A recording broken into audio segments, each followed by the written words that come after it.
السلام عليكم ورحمة الله وبركاته. أعوذ بالله من الشيطان الرجيم. بسم الله الرحمن الرحيم. الحمد لله نحمده ونستغفره ونعوذ بالله من شرور أنفسنا ومن سيئات أعمالنا. من يهده الله فلا مضل له ومن يضلله فلا هادي له. أشهد أن لا إله إلا الله وأشهد أن محمدا رسول الله. الصلاة والسلام على أشرف الأنبياء والمرسلين وعلى آله وأصحابه أجمعين. أما بعد، فيا عباد الله اتقوا الله، أوصيكم وإياي بتقوى الله، فقد فاز المتقون. وأما بعد، Alhamdulillah, kita rafa'kan setinggi-tinggi pujian kehadrat Allah Subhanahu wa taala. Dan kita bersyukur kehadrat Allah Subhanahu wa taala kerana dengan limpah kurnia, taufik dan hidayah Allah Subhanahu wa taala dapat kita menyambung kembali kuliah kita menggunakan kitab dosa-dosa besar ataupun Al-Kabair. Ia ni kitab yang disusun oleh Imam Al-Hafiz Muhammad bin Ahmad bin Usman Al-Zahabi.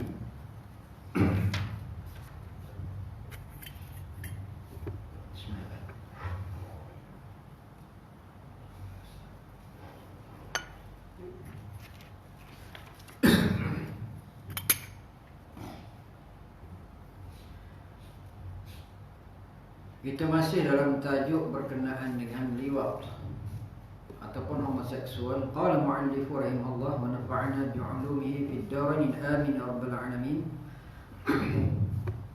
Dosa yang ke-11 yakni liwat ataupun homoseksual, yang mana seperti yang kita ketahui, homoseksual ataupun liwat ini seseorang mendatangi orang yang lain melalui jalan belakang, ataupun seseorang itu mendatangi haiwan.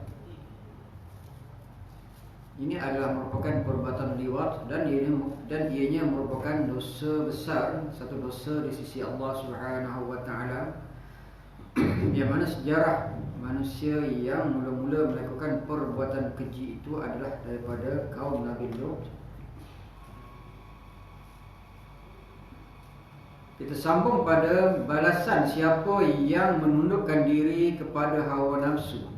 Yang ini balasan siapa yang menundukkan diri kepada hawa nafsu.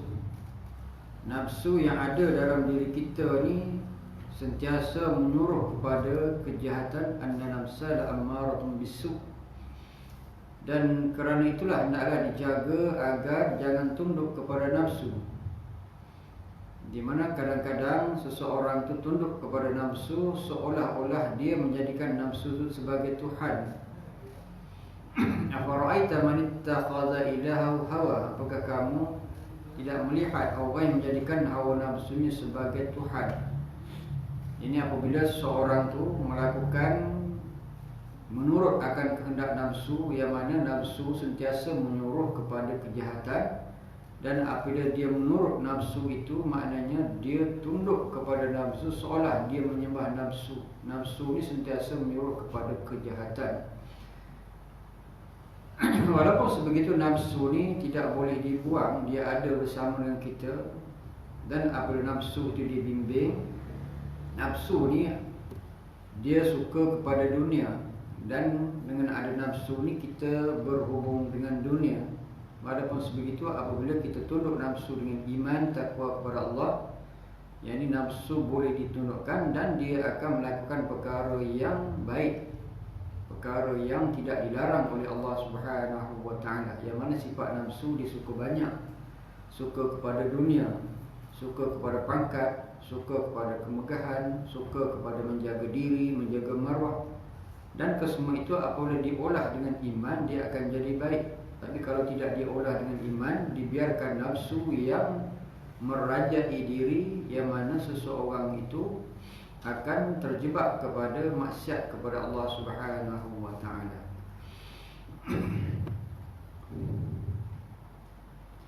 Diberitakan daripada Khalid bin Al-Walid radhiyallahu anhu bahawa dia pernah menulis kepada Khalifah Abu Bakar As-Siddiq radhiyallahu anhu dari hal apa yang didengarnya di setengah-setengah perkampungan ada orang lelaki yang menyetubuhi lelaki lain, yakni membuat kerja liwat, yakni homoseksual.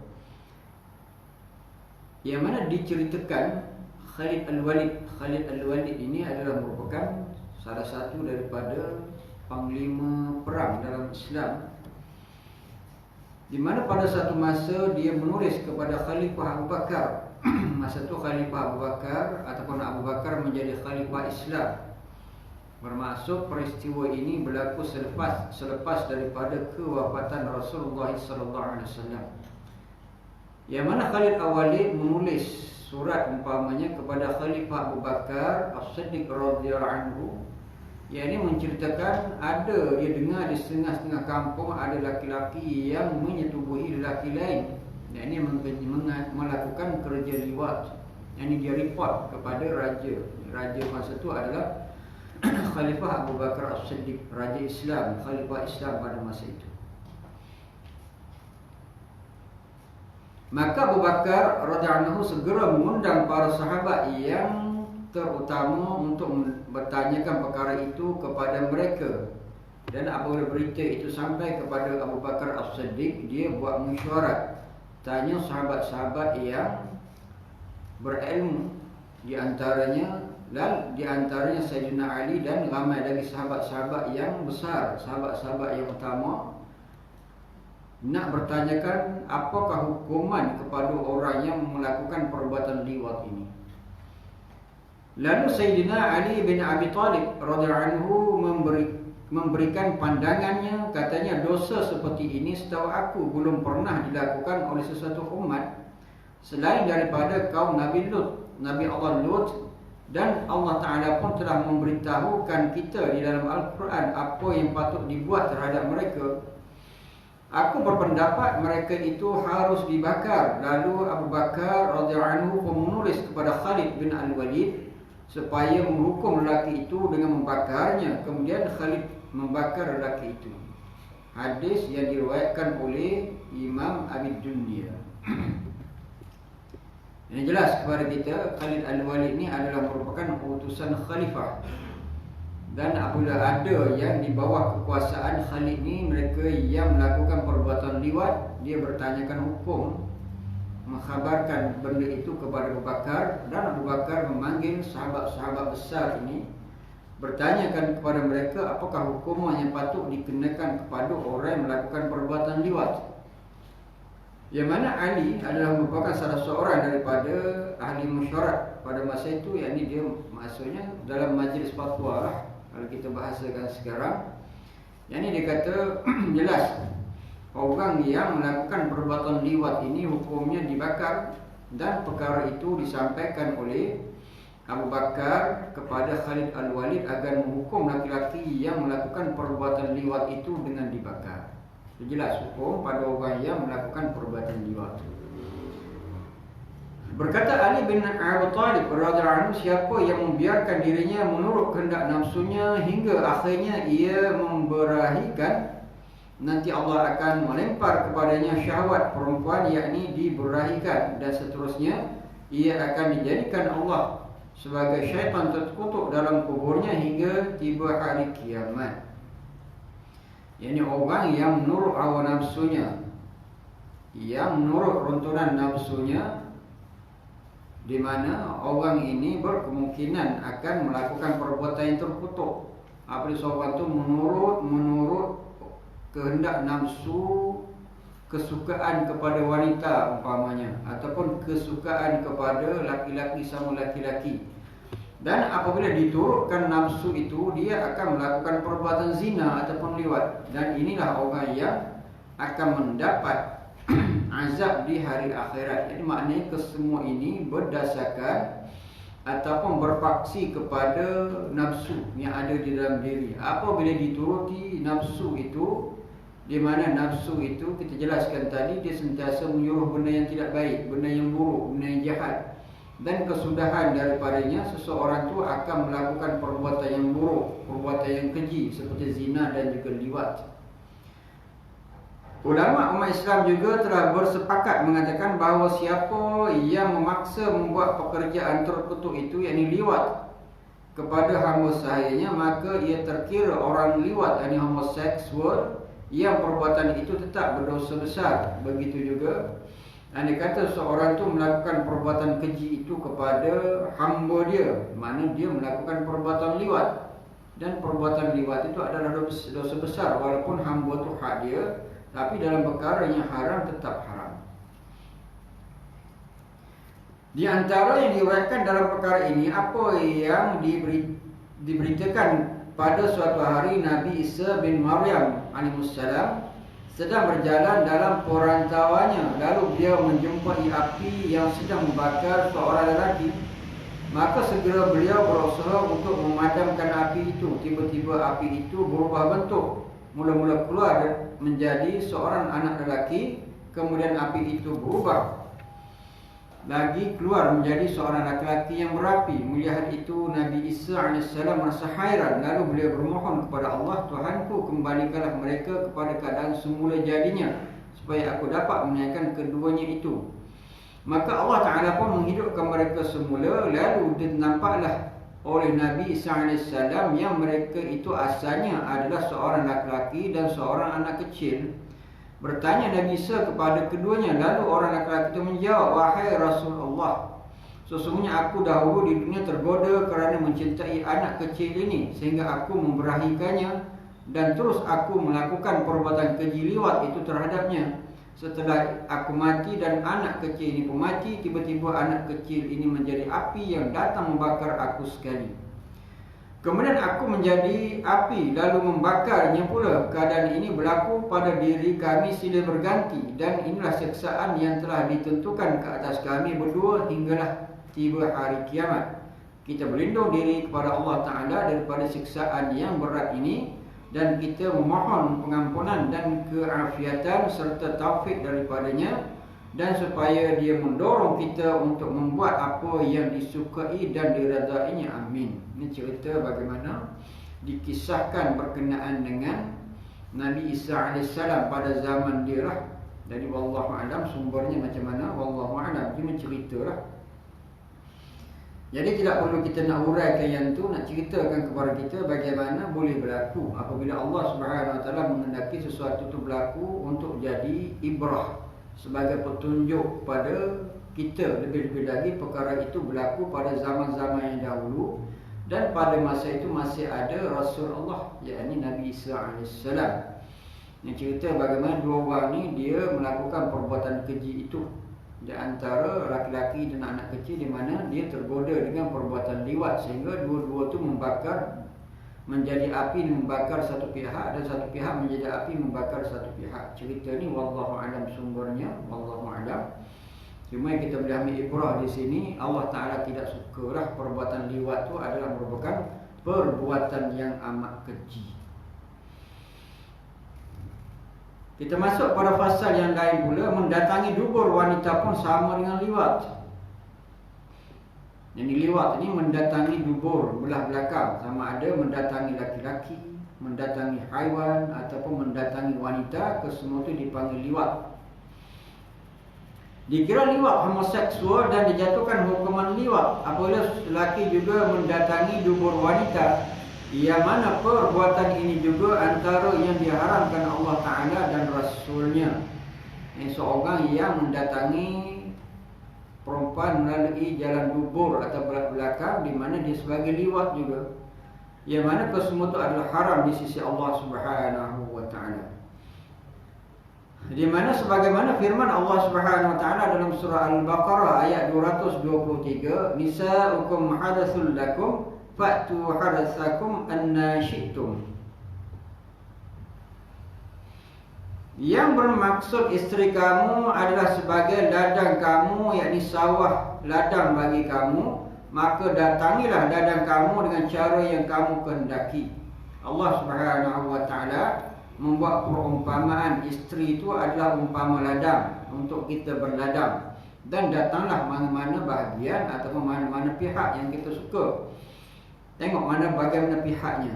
Maksudnya boleh kamu mendatangi isteri kamu itu baik dari depan maupun dari belakang selama zakar itu menuju ke tempat yang satu, yakni faraj wanita. Maknanya boleh datangi isteri itu dengan cara depan atau belakang asalkan jangan melalui dubur. Itu.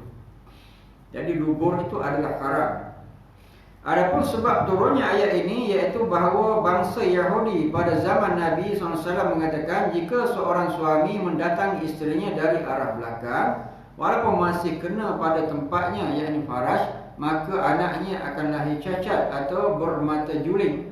Lalu para sahabat menanyakan hal itu kepada Nabi SAW, maka Allah Ta'ala pun menurunkan firman-Nya yang mendustakan dakwaan bangsa Yahudi itu, iaitu firman-Nya, isteri kamu adalah sebagai ladang kamu, yakni sawah bagi kamu, maka datangilah ladang kamu dengan cara yang kamu kehendaki.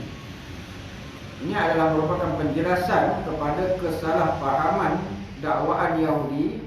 Seseorang yang mendatangi isterinya jalan belakang, bukan dubur lah, mana bagi pihak belakang mensetubuhi dengan betul, tapi pihak belakang kata mereka anak yang lahir itu akan jadi cacat, jadi juling, di mana Allah Subhanahu Wa Taala menolak dakwaan itu. Yang tidak bolehnya melalui dubur, tapi melalui belakang kalau asalkan pada tempat yang betul itu tidak mengapa dan tidak memberi kesan buruk pun. Mana itulah maksud di sini.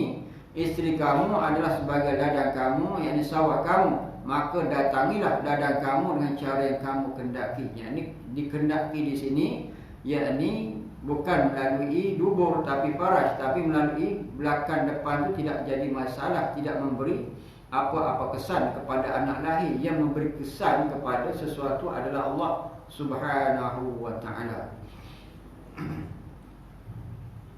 Tegasnya sang suami boleh saja bersetubuh dengan isterinya dari mana saja pun asalkan menuju pada kelaminnya, baik dengan menunggang ataupun tidak. Ini adalah merupakan asbabun nuzul kepada ayat daripada surah Al-Baqarah ayat 223. Ini penting apabila kita baca tafsir yang pertama apabila nak berhukum asbabun nuzul, sebab turunnya ayat itu.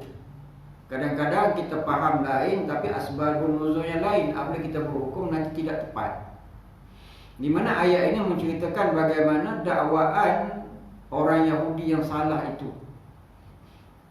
Di sinilah Allah Subhanahu Wa Taala turunkan ayat ini dan kita pun kena faham cara yang betul. Maksudnya datangilah ladang kamu dengan cara apa kehendakmu. Maknanya di sini bukan melalui dubur tapi melalui faraj, tapi melalui cara depan belakang tidak mengapa, tidak memberi kesan apa-apa dari segi kalau lahir anak itu tidak menjadi cacat. Itu Allah Ta'ala nak sebut di dalam surah Al-Baqarah ayat 223 ini. Dalam satu ayat dikatakan jauhilah persenggama pada dubur dan pada wanita yang sedang haid datang darah bulanan, sedang kekata pada tempatnya yakni kelaminnya atau farjinya wanita, kerana itulah tempat yang perdagangan kamu untuk mendapatkan hasil anak, dan dilarang untuk menyetubuhi wanita yang haid kerana tempatnya masih dikira kotor dan menjijikkan. Dan apabila isteri dalam keadaan haid tidak boleh mensetubuhi isteri di tempat keluar haid, dan juga haram juga untuk mendatangi isteri melalui jalan belakang. Jadi dua-dua itu haram. Kalau isteri dalam keadaan haid tidak boleh menjimat isteri tempat keluar haid, dan juga tidak boleh juga melepaskan keinginan dengan jalan belakang. Dua-dua perbuatan itu adalah haram. Terdapat satu riwayat daripada Abu Hurairah radhiyallahu anhu bahawa Rasulullah pernah bersabda, "Mal'unun man ata haidan aw imra'atan fi duburiha." Riwayat Ahmad wa Abu Dawud, yang bermaksud laknat, yakni kutukan akan menimpa orang yang menyetubuhi wanita yang sedang haid, yakni datang bulan atau mendatangi wanita pada duburnya. Jadi laknat, kutukan kepada orang yang mendatangi isterinya yang datang haid, yang mensetubuhi isterinya dengan jalan betul tapi isterinya datang haid, itu haram. Dan kalau dia pun memilih jalan belakang pun haram. Dua-dua itu adalah haram, dan perbuatan itu akan mendapat kutukan, mendapat laknat daripada Allah. Dan seterusnya, dalam sebuah riwayat lain yang dikeluarkan oleh Tirmizi daripada Abu Hurairah radhiyallahu anhu bahawa Rasulullah SAW telah bersabda, Man ataya haidan aw imra'atan fi duburiha aw kahinan faqad kafara bima unzila ala Muhammad rawahu Ahmad. Yang bermaksud barang siapa yang mendatangi wanita yang haid ataupun mendatangi wanita pada duburnya ataupun mendatangi dukun tenung, maka dia telah dikira kufur terhadap apa yang diturunkan kepada Nabi Muhammad sallallahu alaihi wasallam. Ini adalah ancaman yang beratlah. Seseorang yang mendatangi yang isterinya yang dalam haid, dia mensetubuh isterinya, di mana orang itu sudah kufur, menjadi kufur kepada hukum yang diturunkan kepada Nabi Muhammad sallallahu alaihi wasallam. Itu yang pertama. Dan juga yang kedua, orang tu juga akan jadi kufur apabila dia mendatangi wanita pada belah belakang isterinya. Dia jadi kufur kepada hukum haramnya perbuatan itu. Yang ketiganya juga jadi kufur orang yang mendatangi dukun nak mentanyakan tentang benda-benda yang gaib. Itu adalah merupakan perbuatan kufur kepada apa yang diturunkan oleh Allah kepada Rasulnya. Ini orang yang datang kepada dukun-dukun atau bomoh, tanya berkenaan dengan benda-benda yang gaib. Sedangkan bomoh ataupun dukun itu tak tahu benda yang gaib. Yang umpamanya satu orang pergi jumpa satu bomoh dukun nak berubat. Dukun ni kata, ya ni penyakit ini dibuat oleh orang-orang tu. Mana dia tahu orang tu buat? Hanya dukun ini kerjanya mengubati, bukan dia meramalkan apa yang dia tidak tahu. Kalau ada dukun itu tahu penyakit itu, ubat penyakit itu saja. Dan apabila dia meramal siapa yang buat, siapa yang kenakan penyakit itu, di mana itu adalah merupakan menenun, dipanggil kahinan. Ataupun kita hilang barang pergi jumpa dukun kata barang ni orang ni ambil. Mana dia tahu barang tu orang tu ambil? Dan kalau dia tahu pun, itu adalah merupakan kerja jin. Jin yang memberitahu kabar itu adalah merupakan perbuatan kufur kepada Allah Subhanahu wa ta'ala. Perbuatan jadi tukang tenung itu kahinan. Orang yang datang menjumpa kahinan, orang yang menenun itu pun dia adalah orang yang kufur kepada Allah. Tukang tenun itu kufur kepada Allah. Orang percaya kepada tukang tenun itu adalah kufur kepada Allah. Ataupun orang yang datang jumpa kepada kahinan, tukang tenun ini tanya nasib akan datang. Tok bomoh, bagaimana nasib saya akan datang? Bagaimana dengan apa semua, tanya benda yang akan datang. Benda yang akan datang tu adalah kerja Allah Subhanahu wa ta'ala. Tak ada siapa yang tahu benda yang akan datang. Sama ada malaikat pun tak tahu benda yang akan datang. Tiba-tiba dia tanya kepada bomoh meramal benda yang akan datang. Tengok dia punya urat-urat jari ini nak jadi macam ni macam ni. Di mana perbuatan tu adalah kufur kepada Allah. Dan orang percaya kepada kahinan, yakni tukang tenun ini juga dikufur kepada Allah Subhanahu wa ta'ala. Jadi nak berhati-hati.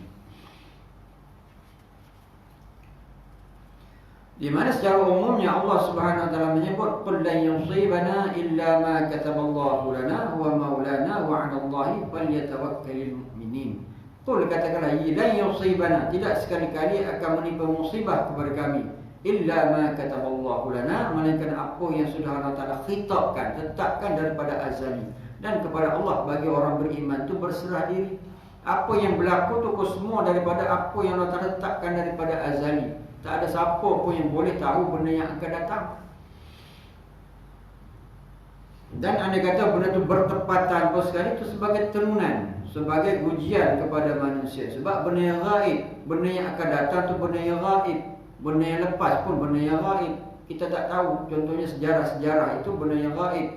Cuma boleh dikaji. Benda yang lepas tu mungkin ada tanda-tandanya. Ini tanda tengkorak macam ni, mungkin dinasah. Mana benda yang lepas juga. Tapi ada tanda boleh dikaji. Tapi nak pasti benda tu pasti tidak boleh lah. Apatah lagi benda-benda yang tidak ada bukti apa-apa. Benda yang akan datang berlaku. Nak jadi begini, nak jadi begini, nak jadi baik, nak jadi tidak baik, nak jadi manfaat atau mudarat yang akan datang, tak tahu.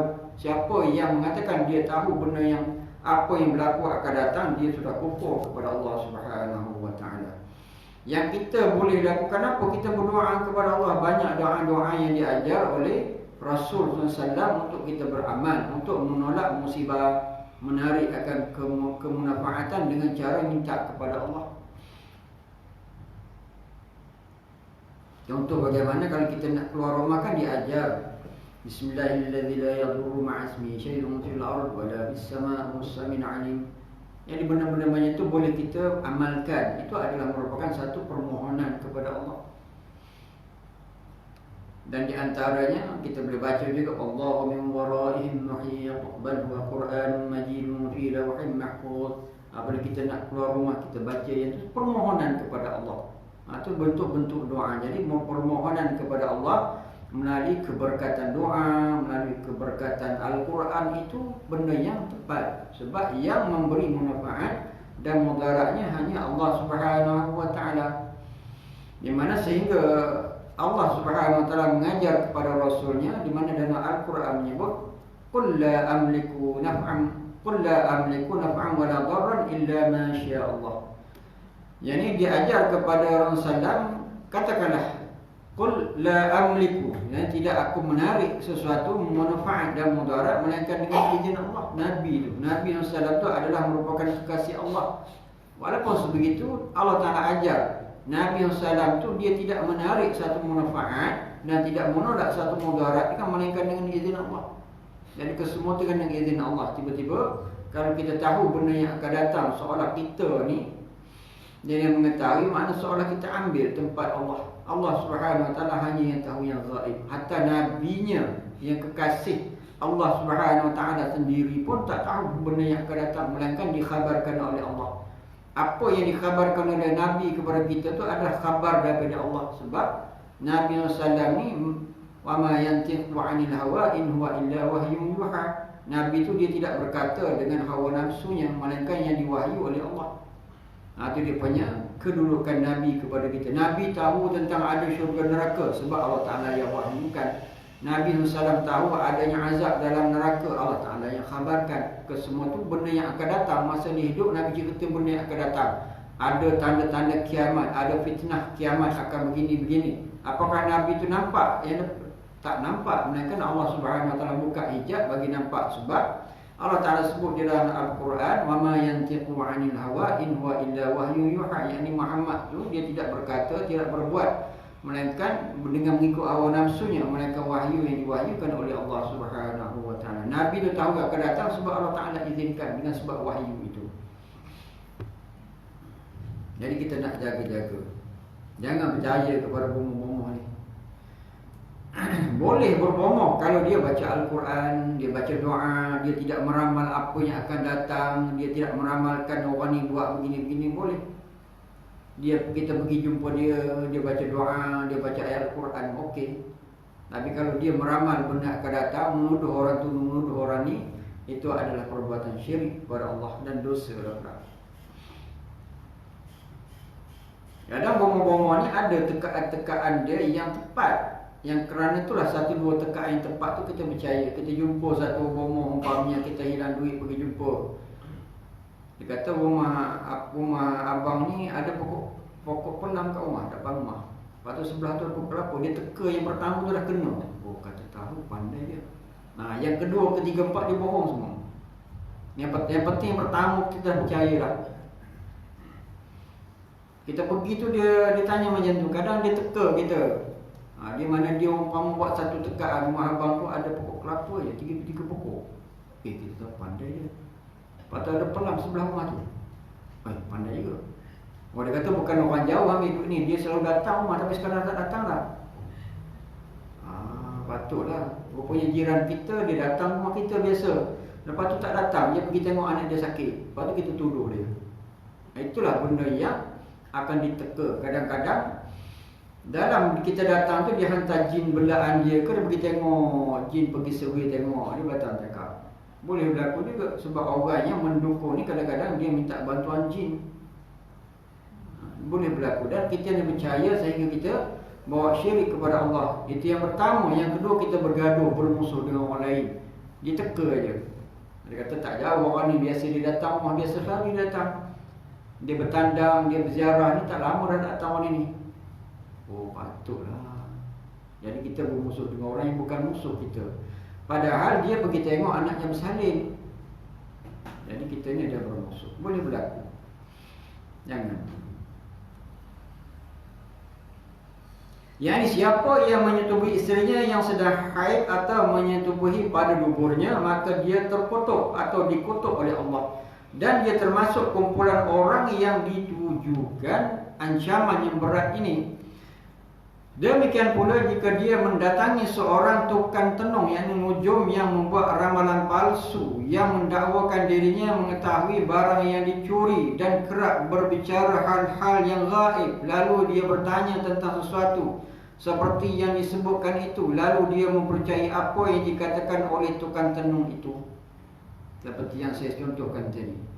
Banyak sekali orang-orang yang bodoh terjebak dalam perangkap dosa-dosa yang semacam ini. Semua itu kerana kurang ilmu agama dan tidak suka mempelajari ilmu-ilmu agama. Malah tidak pernah mendengar tentang permasalahan agama yang dihuraikan. Barangkali kerana itulah agaknya Abu Darda pernah mengatakan, kenapa boleh berlaku ini? Sebab kejahilan.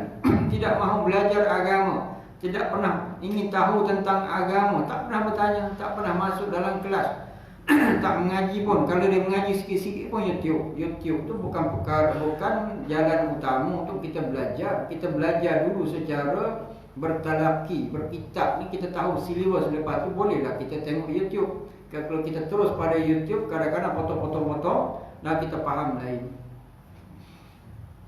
Ya, perkara utama yang kita perlu belajar tentang akidah. Akidahnya bagaimana ahli sunnah wal jamaah. Lepas tu belajar tentang hukum syarak. Hukum syarak, ya, ini berkenaan dengan amali mukallaf, perbuatan mukallaf yang dibangsakan kepada ilmu fiqh. Lepas tu belajar tentang ilmu akhlak yang dibangsakan dengan tasawuf. Itu adalah ilmu yang asas yang kita perlu belajar. Tentang akidah, akidah ni perlu belajar di peringkat awal lagi. Bukan kita belajar tentang benda yang akan berlaku, yang telah berlaku. Jadi menyebabkan dari masalah. Itulah banyak yang berlaku sekarang ni. Jadi perkara syirik sana, syirik sini, menuduh orang syirik dan sebagainya. Pokok pangkalnya akidah dulu. Kita nak tahu orang tu syirik atau tidak, pangkalnya bagaimana. Dan beginilah benda yang berlaku. Kadang-kadang satu orang tu terjatuh kepada lembah kesyirikan. Boleh berlaku sebab tidak ada ilmu agama. Kadang-kadang seorang tu mensyirik ke seseorang yang lain sebab dia pun tidak ada ilmu agama. Dua keadaan. Yang pertama, dia melakukan benda syirik sebab dia pun tidak ada ilmu agama, tak ada asas dalam akidah. Yang kedua pula, dia boleh mensyirikkan orang lain sebab dia pun tidak ada asas dalam akidah. Ini bendanya. Sesiapa yang melakukan perbuatan syirik, sudah jelaslah dia melakukan dosa besar. Begitu juga seorang yang mensyirikkan orang Islam, mukmin yang lain, sedangkan dia bukan syirik, dia melakukan dosa besar.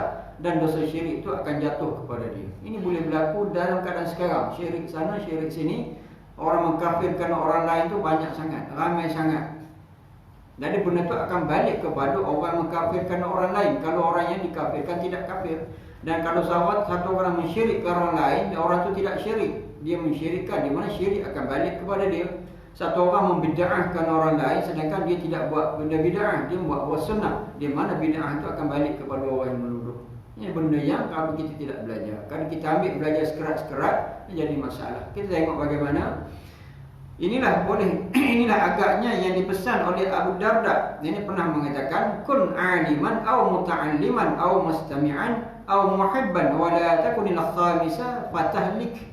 Rawi Al-Bazzar wa Tabarani. Ini bermaksud, jadilah kamu sebagai seorang alim, orang yang mengerti. Yang pertama, dalam hidup kita ni, kata Abu Darda, yang pertama, kamu jadi orang alim. Belajar jadi orang alim. Apabila jadi alim boleh mengajar. Yang kedua, kamu kalau tidak jadi orang alim, jadilah seorang pelajar dan penuntut ilmu. Ataupun ketiga, sebagai pendengar kepada ilmu pengetahuan. Dia beza di sini. Seorang yang menuntut ilmu, pelajar ni orang ada kitab. Yang kedua, yang ketiganya orang yang mendengar. Macam kita tak buat kitab lah. Kita tak buat kitab tu sebagai orang yang mendengar. Masuk juga dalam kumpulan orang yang selamat lah. Atau sebagai penggemar, pencipta kepada ilmu pengetahuan. Dia jatuh keempat. Orang keempat dia sayang, cinta kepada ilmu pengetahuan, tapi dia tak ada masa. Dia kerja shift malam, satu minggu dia shift malam, shift petang, dia tak dapat pergi menuntut ilmu, tapi sayang, dia cinta kepada ilmu. Tak apa, yang tu tak apa juga. Dan janganlah kamu menjadi orang kelima, yakni selain daripada yang empat tersebut, kelak kamu akan binasa. Jangan jadi orang kelima. Orang pertama apa? Orang yang ada ilmu, orang alim, dia boleh mengajar. Yang kedua, jadi orang yang belajar menuntut ilmu. Menuntut ilmu ni ada alat-alat menuntut ilmu, ada kitab, ada pensel, ada pen dan sebagainya untuk dhabit. Dan yang ketiganya, jadi pendengar, duduk dalam majlis ilmu, tak ada kitab pun, tak ada buku nota pun, dia dengar. Maknanya dia selamat lagi. Yang keempat, orang dia cinta kepada ilmu, tapi sebab kesibukan dia. Kalau dia ada masa, dia akan sampai juga. Ini jadi yang keempat, masih selamat lagi. Jangan jadi orang kelima, dia ni bukan orang alim, dia bukan orang yang belajar, dia bukan orang yang mendengar, dan bukan orang cinta kepada ilmu. Jadi orang bencilah kepada ilmu. Jadi orang macam ni bagaimana? Patahlik, dia akan jadi binasa. Dia dengar orang mengajar, dia marah, bising lah kata dia. Dengar orang mengajar tak ada ke benda lain, syurga, neraka. Dia tak datang untuk ilmu, jadi dia benci. Dia tidak cinta, dia tak sampai kepada majlis ilmu, dia benci pula. Sekurang-kurang kita nak jadi orang selamat, dia cinta kepada ilmu. Dia suka, tapi dia sibuk, tak sempat pergi minggu tu. Ataupun dia ni ada urusan lain. Kalau dia ada masa, dia akan sampai. Itu orang masih selamat. Jangan jadi orang kelima. Dia ni tidak alim, dia tidak penuntut ilmu, dia tidak mendengar, dan dia tidak cinta kepada ilmu. Jadi dia benci lah. Mungkin yang kelima ni lagi ramai daripada 4 orang tu. Jarang orang ada atas pagar. Atas pagar ni tak rasa apa-apa. Belajar pun tak apa, tak belajar pun tak apa. Jarang. Biasanya dia akan jadi orang mencinta ataupun orang membenci kepada ilmu. Boleh berlaku. Habis duit surau tu, nak menuntut ilmu, habis bising untuk menuntut ilmu, jadi dikutuk, dia benci. Tak ada kekejalan syurga neraka, halal haram. Memang itu agama. Agama ni adalah nak mengajak kepada kita jauh daripada neraka dan mengajak kepada kita untuk masuk syurga. Dan agama ni ada larangan dan ada suruhan. Itu agama. Islam ni agama suruhan dan larangan. Itu Islam. Suruh buat baik, larang buat jahat. Suruh kita buat amalan ke syurga, larang kita buat amalan ke neraka. Itu agama. Agama ni suruhan dan larangan. Umumnya macam tu.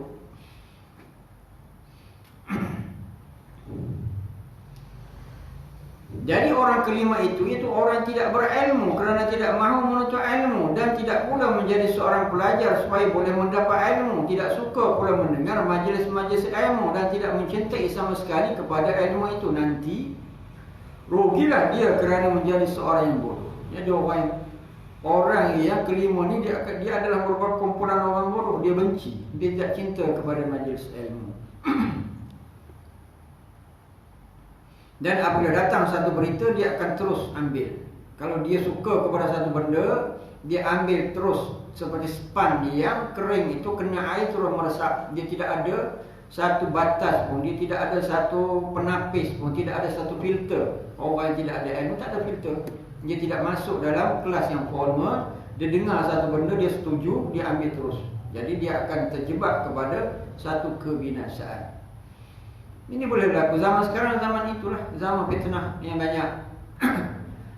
Ramai orang yang tidak mahu masuk dalam kelas ilmu yang formal, tapi suka kepada kadang-kadang yang ni video-video yang potong-potong. Ilmu juga tapi potong-potong. Dia ambil cara yang dia faham. Boleh kalau kita ni dah ada ilmu asas, ambil, kita boleh faham dan kita boleh tapis. Tapi kalau orang yang tidak ada ilmu asas, dia akan terima satu benda tu macam span yang kering tu, kena air terus meresap. Itulah pegangan seumur hidup dia. Kalau dalam video yang diceritakan positif, dia positif lah pandangannya. Kalau negatif, negatif sampai sudah.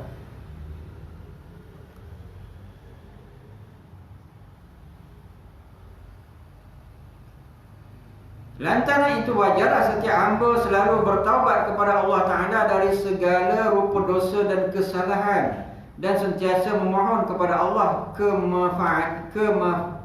kemaafannya lantaran kebodohannya pada masa-masa yang lalu, serta mengharapkan keafiatannya kepada yang sisa dari umurnya. Dan kerana itulah mungkin kita ni dah terlanjur hidup, dulu tak belajar, jahil, lepas tu kita buat benda-benda yang jahil, benda-benda yang salah. Jadi bagaimana caranya apabila kita sudah insaf, sudah ada ilmu, yang lepas-lepas tu bertaubat kepada Allah. Tubu ilallah taubatan nasuha, minta ampun kepada Allah dengan sebab kejahilan. Tidak menuntut ilmu dengan sengaja dan menyebabkan kita jahil pun berdosa. Yang keduanya berdosanya apabila kita buat kesalahan dengan sebab jahil. Jadi dua-dua itu dosa. Dan kesemua itu minta ampun kepada Allah Subhanahu wa ta'ala. Ya Allah, ya Tuhanku, kami memohonkan keampunan dan keafiatan pada agama, dunia dan akhirat. Sesungguhnya Engkau lah yang berrahmat terhadap semua orang yang merahmati. Itu doa. Dan kesimpulannya, liwat atau homoseksual atau senggama sejenis sudah tidak perlu kita bicarakan dengan panjang lebar lagi dari hal kebencanaannya dan kesan buruknya yang bakal menimpa bangsa manusia. Sebab perkara ini telah umum diketahui, orang menerusi namanya yang baru, iaitu AIDS. Dan penyakit AIDS ini termasuk juga persetubuhan yang haram yang biasa dilakukan oleh orang-orang yang mendakwa diri ahli bebas atau high society.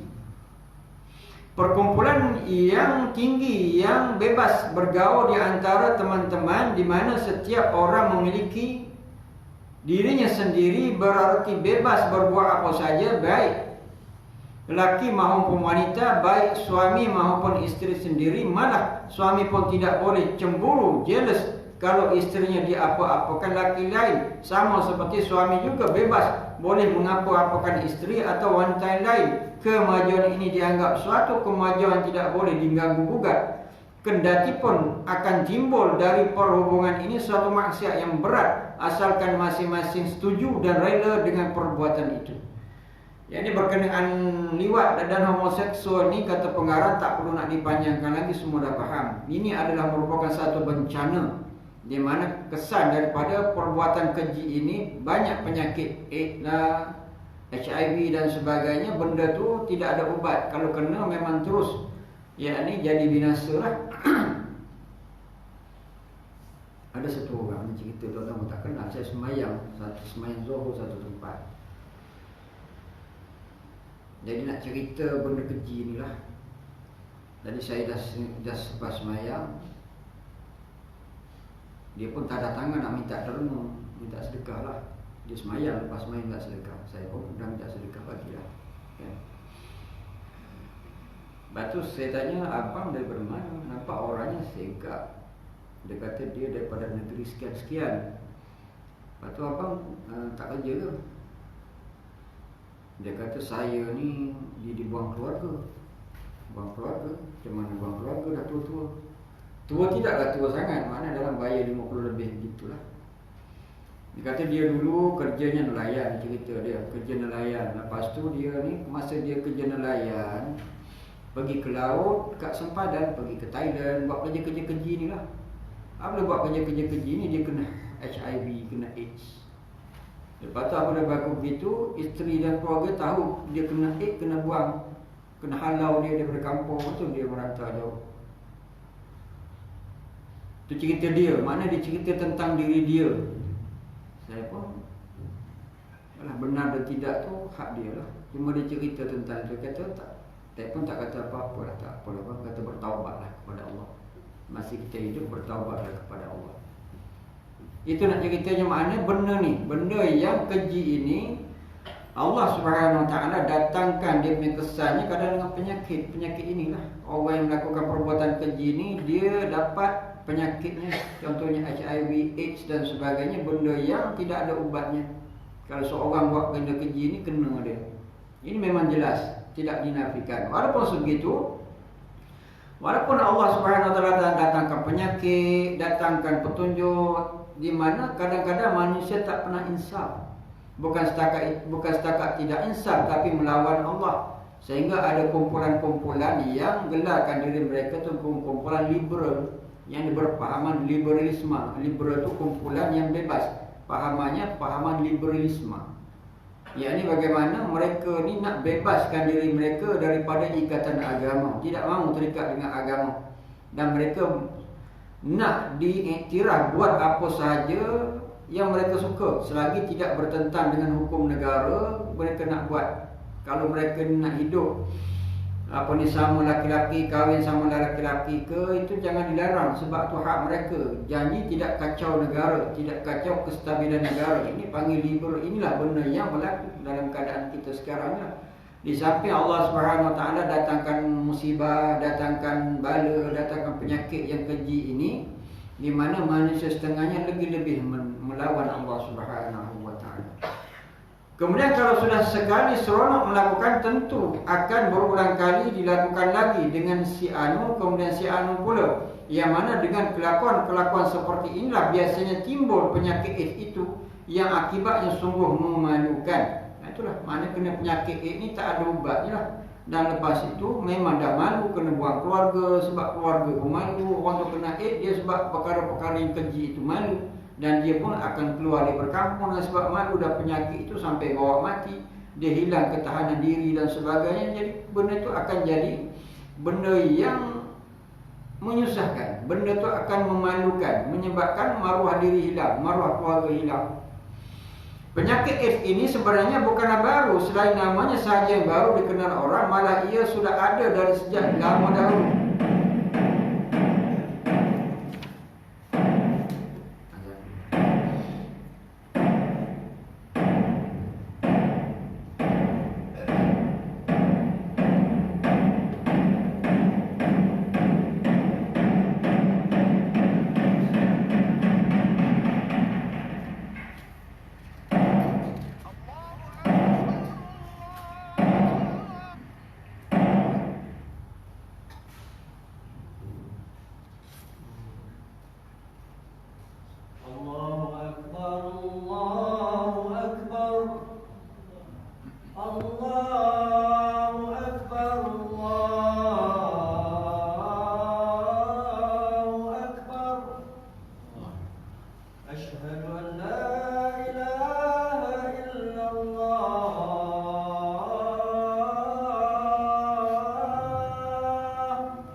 Penyakit AIDS ini sebenarnya bukanlah baru. Selain namanya sahaja yang baru dikenali orang, malah ianya sudah ada dari sejak lama dahulu.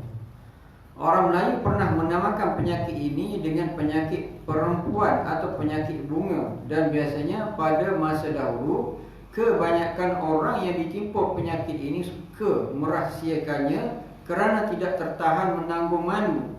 Sebab mereka hidup dalam satu masyarakat yang tahu perasaan malu. Namun di dalam masyarakat sekarang yang sudah tidak kenal malu, dan sifat malu itu pun sudah tidak berharga daripadanya, lalu terdedahlah segala pokong rahsia ini, sehingga yang ditimpa penyakit ini, baik lelaki atau perempuan, tidak tahu segan atau malu lagi terus mengisytiharkan diri berpenyakit AIDS itu, meskipun perlu diberitahukan di depan khalayak ramai. Ini kesimpulan ini daripada penterjemah kitab ni. Ini Syekh Ahmad Semaid. Ini dia cerita berkenaan penyakit AIDS ni dah ada sebenarnya dalam kalangan orang Melayu. Kata dia penyakit itu dinamakan penyakit perempuan atau penyakit bunga. Allahuakbar. Yang katanya zaman dahulu orang kena penyakit ni dia diam-diam, mana orang tak tahu, dia sembunyi, dia malu. Tapi zaman sekarang kata dia orang kena penyakit ini pula tak malu dah pula. Zaman dahulu orang kena penyakit-penyakit pelik ini, penyakit-penyakit kelamin ini, dia diam-diam malu. Tapi zaman sekarang orang kena penyakit ini dah tak malu. Dan kadang-kadang bagi tahu kepada orang, sanggup berkongsi dia punya rahsianya kepada orang. Jadi maknanya malu tu dah tak ada nilai sekarang. Sedangkan malu tu bahagian daripada iman, dah tak ada nilai dah malu. Pada setengah-setengah negeri pula diletakkan undang-undang untuk menyekat penyakit ini dari merebak, sehingga orang yang mengidap penyakit AIDS ini wajib mendaftarkan diri dan datang mengambil ubat. Yang anehnya, pihak-pihak yang tertentu masih tidak mengenakan sekatan yang positif dengan meletakkan undang-undang yang keras seperti yang ditunjukkan oleh Undang-Undang Langit yang bertujuan untuk membasmi penyakit ini dari akar umbinya sama sekali. Lihat apa kata Khalifah Islam yang kedua terhadap orang yang berbuat pekerjaan liwat itu. Bakarlah orang yang hidup, orang itu hidup-hidup. Ini tentulah sesudah ia dapati degil, tidak mahu bertaubat dan terus mengerjakan perbuatan yang keji itu. Jadi zaman sekarang ni kata penterjemah, orang zaman sekarang ni mungkin ada tempat-tempat yang nak membasmi atau menyekat benda ni, dia ambil data, ambil nama-nama orang tu, dan orang tu pergi untuk ubat, ambil ubat dan sebagainya. Itu satu langkah lah. Walaupun sebegitu, langkah undang-undang untuk mengeraskan ataupun membasmi benda ini tak ada, kata dia. Memang jelas tak ada. Kalau dinisbahkan apa yang dilakukan oleh Khalifah Islam yang kedua, Abu Bakar As-Siddiq ni, dia bakar orang yang degil untuk melakukan perbuatan liwat ni, bakar dia hidup. Sebab kalau dia nasihat pun dia tak nak, dia nak juga buat yang kerja-kerja itu, dia bakar. Ini yang dilakukan oleh Khalifah Islam yang kedua. Kadang kalau buat macam itu, orang tengok benda itu adalah sesuatu yang zalim. Padahal kalau kita pergi lebih jauh, penyakit itu apabila kena kepada orang buat kerja liwat ni, lebih menzalimi orang lain. Dia nampak satu tahap, satu lapis zalim sebab bakar, bunuh orang yang buat kerja liwat. Tapi apabila kena penyakit itu, dia merebak kepada orang yang baik. Dia tak nampak. Bukan setakat itu, kesan daripada pengaruh perbuatan keji ini akan dituruti oleh orang lain, remaja-remaja dan sebagainya yang tak tahu hukum hakam ni akan ikut, mana benda tu tidak dikawal. Tidak ada undang-undang yang mengawal. Hanya kalau dilakukan hukuman kepada pembuat itu rasa macam zalim. Tapi apabila benda itu merebak kepada orang lain, tak rasa zalim. Sedangkan benda ini adalah benda yang amat keji. Pada pendapatku, kata penterjemah, dengan mengadakan undang-undang yang berat seperti ini akan berselamatlah berjuta milion manusia dari penyakit ini dan dapat menghalang kuman penyakit ini dari tersebar secara terus-menerus. Ada negara-negara yang ketiga umpamanya yang mereka hidup dengan sebagai pelacur. Tengok bagaimana negara-negara itu penuh dengan penyakit-penyakit ini. Boleh tuan-tuan tengok, bukan buat kerja yang tidak baik, tapi kalau kita lihat bagaimana penyakit ini tersebar di negara-negara miskin yang mereka menghalalkan akan perbuatan zina ni, perbuatan pelacuran atau perbuatan persetubuhan untuk mendapat wang ringgit. Dan bagaimana mereka ni, negara-negara itu memang terkenal dengan negara-negara AIDS, negara-negara HIV. Ini ada negara-negara ketiga, kita boleh tengok di dalam internet, tengok. Alhamdulillah. Mungkin negara-negara yang senang, negara-negara maju, dia tak berapa ramai. Tapi biasanya orang yang senang itu pergi kepada tempat-tempat yang miskin itu dan menyebarkan penyakit ini. Yang lebih aneh dari itu, ada yang menganjurkan supaya menjaga diri daripada suka menduakan kongsi persetubuhan, dan sebaik-baiknya biarlah satu, jangan mencari yang lain. Kalau mesti pun lebih dari satu, tegasnya harap menyediakan sarung zakar, kondom lah, supaya sebelum melakukan persetubuhan disarungkan zakar itu terlebih dahulu supaya tidak menjangkit kuman AIDS itu. Yang memberi nasihat itu pula profesor-profesor dan ahli perubatan. Dia kata dia pelik. Ada juga orang yang ini tidak melarang orang tu berzina. Cuma dia kata kalau nak berzina juga, carilah sarung kemaluan. Jadi makna perkataan itu tidak menghalang daripada orang membuat penzinaan. Kadang-kadang memberi anjuran untuk berzina, tapi kena pakai sarung. Dia kata cukup pelik. Kadang-kadang perkataan itu daripada orang-orang ilmu, profesor-profesor dan juga ahli perubatan. Jadi kalau kamu ni tak tahan juga nak berzina, cari sarung. Na'udzubillah. Sampai tahap macam tu. Jadi bagaimana tak ada ketegasan patutnya jangan berzina, jangan berzina. Pujuk kerajaan agar adakan undang-undang yang ketat. Ini tidak. Orang-orang ada ilmu ni menganjurkan pula agar boleh berzina dengan syaratnya ada dia punya sarung. Na'udzubillah.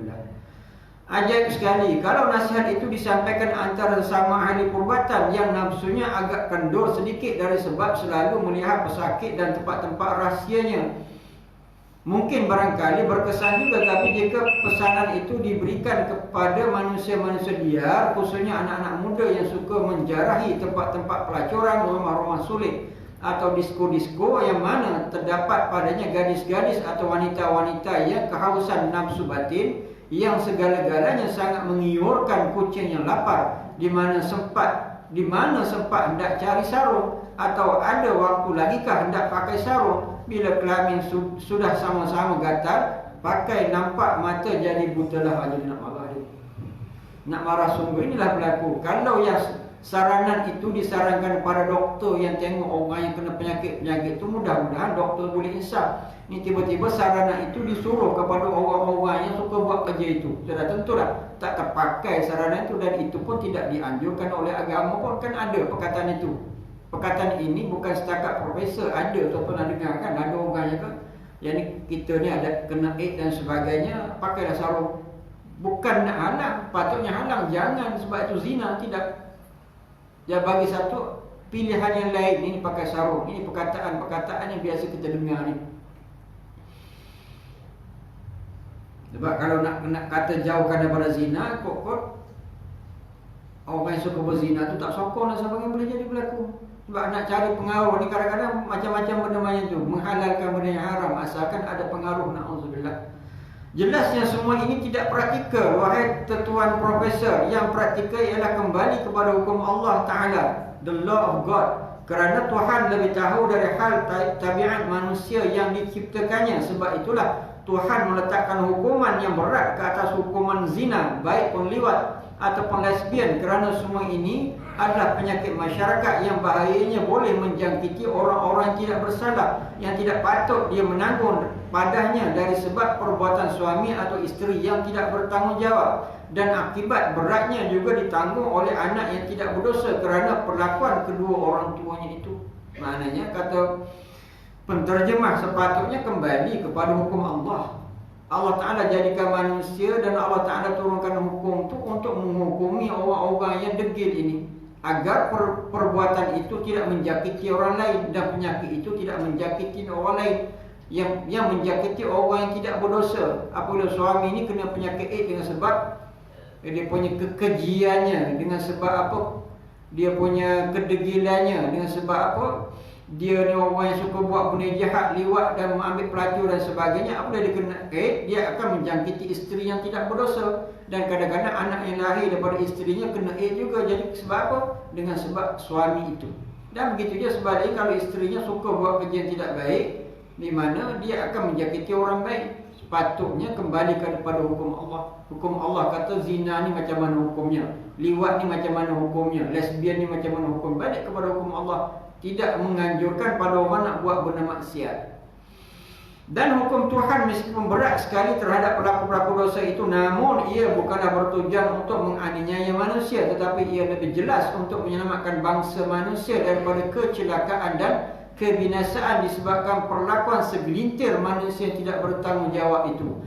Akan tetapi di mana telinga yang dapat mendengar kata-kata yang mengisahkan ini, dan di mana otak yang dapat menimbang kata-kata yang berfaedah ini, memang benarlah apa yang disifatkan Allah terhadap manusia itu, sesungguhnya manusia itu bodoh dan jahil. Jadi kata dia, apa yang saya cakap ni, yang dia beri komentar ni, siapa yang nak dengar? Ada tak orang yang akan membuka fikirannya untuk mengambil nasihat dia ni? Sudah tentu kata tak ada orang nak dengar sangat. Dan macam itulah kata Allah Subhanahu Wa Taala, nasihat-nasihat ni maknanya tak ada faedah pada manusia yang bodoh dan jahil, tak ada faedah kata dia. Wallahu a'lam. Mudah-mudahan kita ni tidak jadi orang jahil lah. Kita moga-moga kita nak ambil iktibar perkara ini. Kalau ada berlaku di depan kita, nasihat, cegah, tegur, beri keinsafan. Sebab benda ni adalah benda yang amat keji. Bukan setakat orang tu akan mendapat hukuman Allah di akhirat, tapi di dunia lagi dia akan ditimpa dengan keazaban ataupun ditimpa dengan bala-bala seperti penyakit ini. Allahu a'lam. Mudah-mudahan apa yang kita kongsikan pada malam ni dapatlah manfaat kepada kita. Dan saya ucapkan selamat berhari raya, insya-Allah. Yang dimaklumkan tadi ada 15 ekor lembu kan? 14, 14, insya-Allah. Jadi banyak tempat saya pun 15. Di mana alhamdulillah ada beberapa tahun kita tidak buat korban, ternyata semua orang berkorban. A'udzubillahi minasyaitonirrajim. Bismillahirrahmanirrahim. Alhamdulillahirabbil alamin. Allahumma arinal haqqa haqqan warzuqna ittiba'ahu wa arinal batila batilan warzuqna ijtinab. Allahumma 'allimna ma 'allamtana wa ja'alna min 'ibadika as-salihin. Wa sallallahu ala sayyidina Muhammad wa ala alihi wa sahbihi wa sallam. Alhamdulillahil alamin. Aqulu qawli hadza wa astaghfirullahal 'azim li wa lakum wa lisa'iril muslimin wal muslimat fastaghfiruhu innahu huwal ghafurur rahim. Assalamu alaikum warahmatullahi wabarakatuh.